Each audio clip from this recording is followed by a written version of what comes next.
Assalamualaikum warahmatullahi wabarakatuh. Perkenalkan, nama saya Rahmi Hendrayani, NIM 400419036 dari Diploma 3 Kebidanan. Pada kesempatan kali ini, saya akan menjelaskan tentang konsep kependudukan. Yang pertama ada pengertian penduduk. Penduduk atau warga suatu negara atau daerah bisa didefinisikan menjadi dua. Yang pertama, orang yang tinggal di daerah tersebut. Yang kedua, orang yang secara hukum berhak tinggal di daerah tersebut. Dengan kata lain, orang yang mempunyai surat resmi untuk tinggal di situ.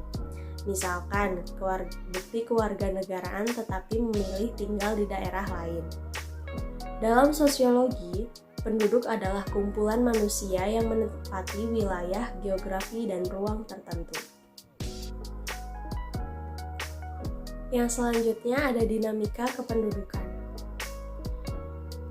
Perubahan atau pertumbuhan jumlah penduduk dari waktu ke waktu. Hal ini disebabkan karena adanya peristiwa kelahiran, kematian, dan perpindahan penduduk. Ketiga hal tersebut dikenal dengan istilah unsur-unsur dinamika kependudukan.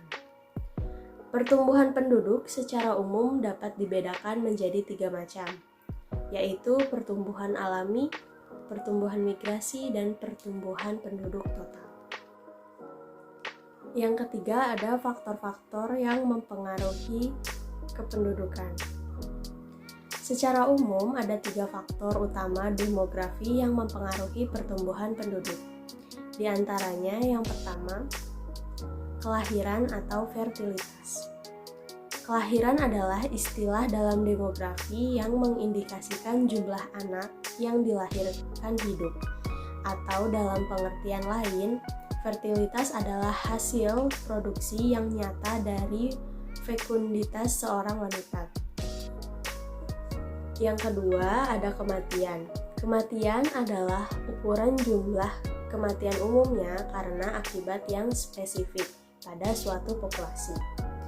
Mortalitas khusus mengekspresikan pada jumlah suatu kematian per 1000 individu per tahun. Hingga rata-rata mortalitas sebesar 9,5 berarti pada populasi 100.000 terdapat 950 kematian per tahun. Yang ketiga ada perpindahan atau migrasi. Migrasi adalah peristiwa berpindahnya suatu organisme dari suatu tempat ke tempat lainnya. Dalam banyak kasus, organisme bermigrasi untuk mencari sumber cadangan makanan yang baru, untuk menghindari kelangkaan yang mungkin terjadi karena datangnya musim dingin atau karena overpopulasi. Yang selanjutnya ada program KB di Indonesia.